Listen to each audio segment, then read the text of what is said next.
Today on Listen Up, democracy gets messy over religion.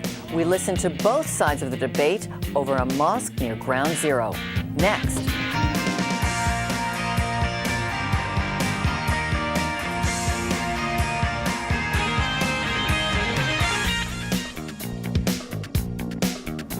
Welcome to Listen Up. I'm Lorna Duick in New York City, and today we're bringing you the story of Ground Zero and the proposed mosque construction nearby. You'll hear all kinds of emotions, and I'm not sure if you'll know which side of the debate you come down on, but we're going to bring you those right closest to the action. It's been 9 years since the terrorist attacks that have come to be known simply as 9/11. More than enough time to reflect and process the terrible events of that day, but not nearly enough time to heal. We've put a face to all those numbers. It's a very powerful room. It speaks of the people that were lost that day. Jonathan, 29 years old, married, with 2 little boys, called me that morning to turn the TV on, and I saw what everybody saw. And he said, "Dad, we're going to the World Trade Center." And I said, "John, be careful." He said, "Okay, Dad." That was the last time I spoke to my son. 24 Canadians were also killed in the attacks. Ken had just been promoted as financial marketing director for his company, and he went to Schmooze to network, to introduce people to his new position. He was at Windows of the World. And in fact, Ken gave a call to our son Brennan and said, "I'm on top of the world. I'm on the 106th floor, Windows of the World. I'm on top in life."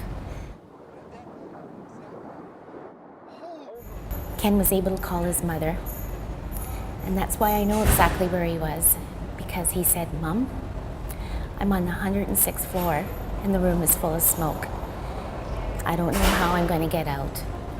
The roof is blocked." Then the phone went dead. To honor Ken, Maureen regularly leaves her Toronto home to volunteer here at New York City's Tribute Center for 9/11.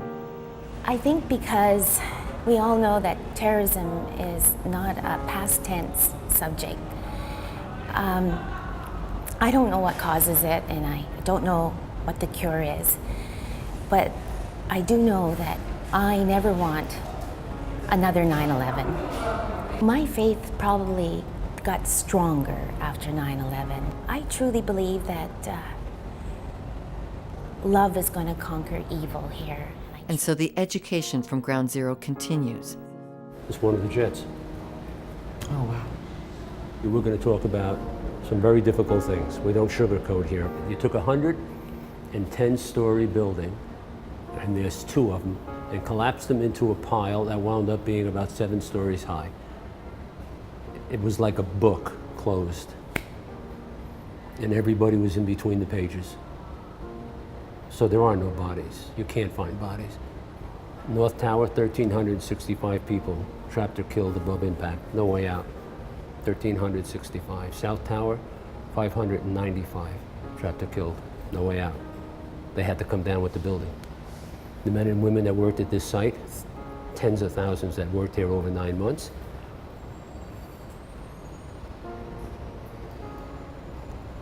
found 19,979 body parts. In the last 3 years, 2,100 have been found. In the last 9 weeks, an additional 72 have been found. And this is what terrorism did, continues to do, and will do again if we're not educating, and we're not educating.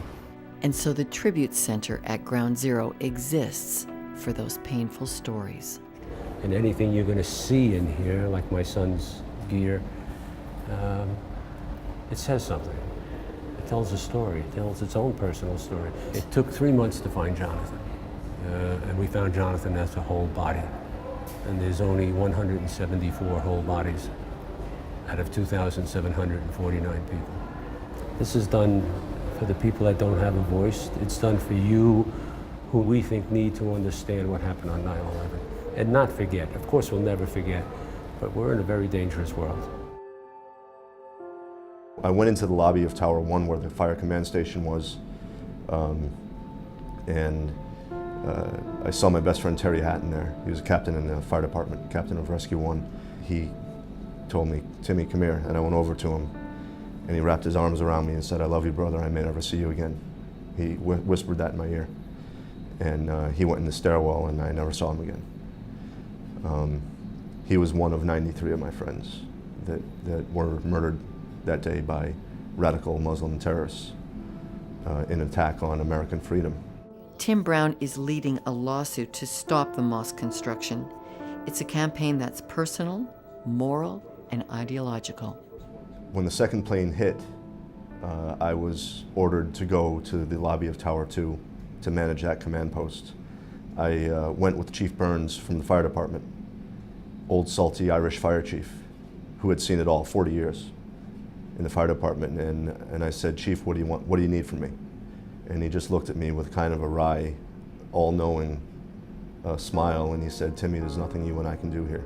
He said, "Do your best." And he said to me, "You know we're at war, right?" And I said, "Yeah, Chief, I know." Because when that second plane hit, the whole world knew that America was under attack. America was truly at war with radical Islam. And we can't forget that. People want us to forget about that. We can't forget it. When we return, more on the opposition and why a law firm dedicated to protecting religious freedom is opposing the construction of a mosque near Ground Zero. No, it's not a freedom of religion issue. This is an issue of human discretion.